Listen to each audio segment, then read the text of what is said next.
Customer কেয়ারে আপনাকে স্বাগতম জানাচ্ছি। Thank you. আপনাকে আমি কিভাবে সহায়তা করতে পারি? আপনি কি আমাকে বিয়ে করতে চান? জি, আপনি ভুল নাম্বারে রিং করেছেন। না না, আমি ঠিক নাম্বারেই ফোন দিয়েছি। আমাকে বিয়ে করবেন? জি, আমি বিয়ে করতে ইন্টারেস্টেড না।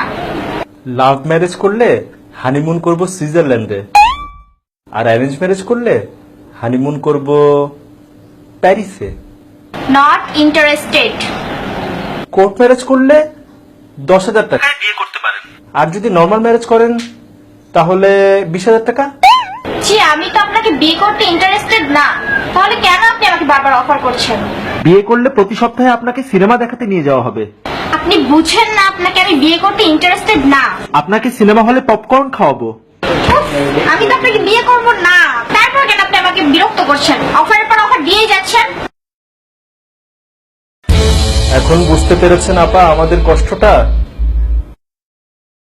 যখন আমাদের ইন্টারেস্ট থাকে না, তখন আপনারা কেন নতুন নতুন অফারের নামে বারবার মেসেজ দিয়েই যান। মাত্র 100 টাকায় পাবেন যে কোনো মোবাইলে 160 মিনিট সব সময়।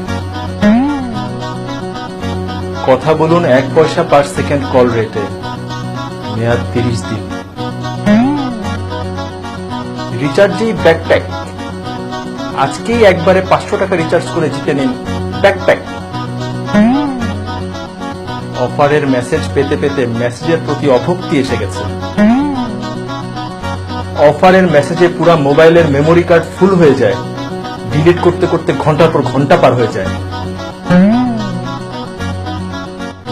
ফ্যামিলি অ্যান্ড ফ্রেন্ডস এর ইম্পর্টেন্ট মেসেজ আসলেও মনে হয় যে এটা বোধহয় অফারের মেসেজ, এই মনে করে মেসেজ আর চেকও করা হয় না। যখন আমাদের ইন্টারেস্ট থাকে না আপনাদের এসব অফারে, আপনারা কেন অফারের পর অফার দিয়েই যান?